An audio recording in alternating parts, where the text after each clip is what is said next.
ಇಷ್ಟು ದಿನ ನಿಂತಿದ್ದಿದ್ದು trade deal Epstein ಫೈಲ್ಸಲ್ಲಿ Modi ಹೆಸರು ಬಂದಂಗೆ ರಾತ್ರೋರಾತ್ರಿ ಹೇಗೆ ಫೈನಲೈಸ್ ಆಯಿತು?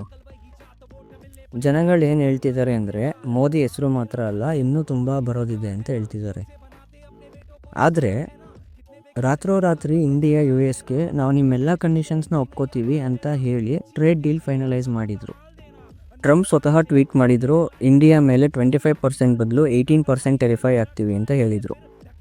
ಇದು ಒಳ್ಳೆಯದು ಇಂಡಿಯಾಗೆ, ಯಾಕೆಂದರೆ 7% ಟೆರಿಫೈ ಕಮ್ಮಿ ಮಾಡ್ತಾ ಇದ್ದಾರೆ. Okay, but in return India US ಏನು ಕೊಡ್ತಾ ಇದೆ ಅಂದರೆ, ಇಂಡಿಯಾ ಏನು ಹೇಳಿದರು ಅಂದರೆ ಅಗ್ರಿಕಲ್ಚರ್ ಸೆಕ್ಟರ್ನ ಓಪನ್ ಮಾಡೋದಿಲ್ಲ ಅಂತ ಹೇಳಿದರು. ಯಾಕೆ ಅಂದರೆ ಫಾರ್ಮರ್ಸ್ನ ಪ್ರೊಟೆಕ್ಟ್ ಮಾಡೋದಕ್ಕೆ.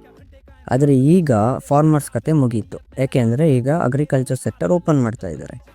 ಈಗ ಟ್ರಂಪ್ ಏನು ಹೇಳ್ತಾ ಇದ್ದಾರೆ ಅಂದರೆ, ಡೀಲ್ ಫೈನಲೈಸ್ ಆಗಿದೆ, ಇಂಡಿಯಾ ನಮ್ಮ ಹತ್ರ $500 ಬಿಲಿಯನ್ ಗೂಡ್ಸ್ ತಗೋತಾರೆ ಅಂತ ಹೇಳಿದ್ದಾರೆ.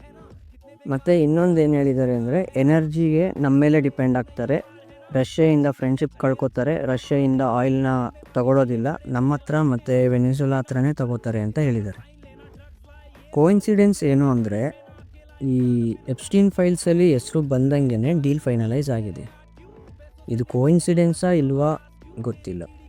ಆದರೆ ಇಷ್ಟು ವರ್ಷ ರಷ್ಯಾ ಮೇಲೆ ಫ್ರೆಂಡ್ಶಿಪ್ ಇಟ್ಕೊಂಡಿದ್ದು ಇಂಡಿಯಾ, ಇನ್ಮೇಲೆ ಫ್ರೆಂಡ್ಶಿಪ್ನ ಕಳ್ಕೊಳುತ್ತಾ ಗೊತ್ತಿಲ್ಲ, ನೋಡಬೇಕು.